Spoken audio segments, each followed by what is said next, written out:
Nigeria's annual capital flight from the aviation sector is about 200 billion naira. That's according to a central bank report. Our efforts to address the situation and save money for the federal government has led to some Nigerians calling for a Fly Nigeria Act. This act is expected to compel federal government employees and other public officers to fly Nigerian registered airlines in preference to other airlines. In this report, our aviation correspondent, Bukola Joe Oketumbi, takes a look at what interests parties in the sector believe should form the content of the intended act. Less than 10% of Nigeria's over 150 million people travel by air. On the local scene, the country's few domestic carriers also struggle to keep afloat, while foreign airlines dominate the international traffic to and through Nigeria. For proponents of the Fly Nigeria Act, giving legislative wings to the bill is necessary. In the Fly Nigeria Act, I will believe the time has come for this legislation to be passed into law. Another recent event was the face-off between the federal government and the British government in respect of the slots or the disparity in slots that were allocated to Harrock at Heathrow Airport.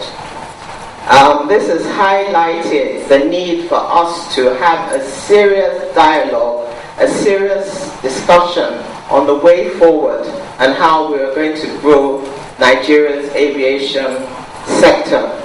Putting ideas forward as content for the bill, issues such as improved airport infrastructure and customer service are top requirements.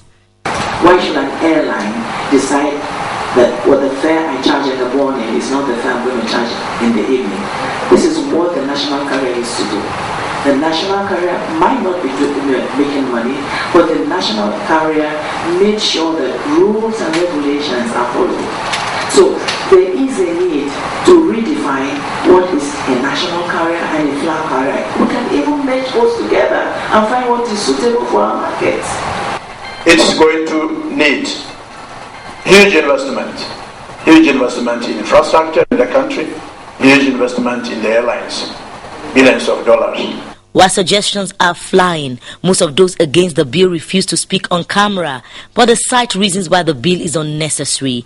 These include reasons like unhealthy competition for foreign airlines and lack of global standards in local airline operations in Nigeria. But this legislator says the Fly Nigeria Act will push standards. There are issues with standards, issues with quality of service, there are issues with capacity of Nigerian airlines, but we need to first put a legislative framework in place, have a building block. We have done the Nigerian Content Development Bill, which gives mostly the oil and gas sector, indigenous operators, opportunities to participate in the oil and gas industry. But we didn't have to wait for Nigerians to have the full capacity for everything before passing the Nigerian Content Development Act. Once you pass the law, it's another thing to monitor because it's very easy. All you have to go is go to all these departments. You'll see their ticket jacket when they want the refund from all the government agencies. Just step in and let us see all your travel for the year. And if you do that, if you're able to take one or two people and then from there you start, if there's any penalty attached to it, I think that would not stimulate it. But again, we should not allow the act to inconvenience Nigerians. While many hope that the standard of aviation operations will improve in Nigeria, the Fly Nigeria Act, as it is being pushed, will hopefully increase local airline revenue through increased patronage from government officials. Bukola Joe Oketumbi, Channels Television News.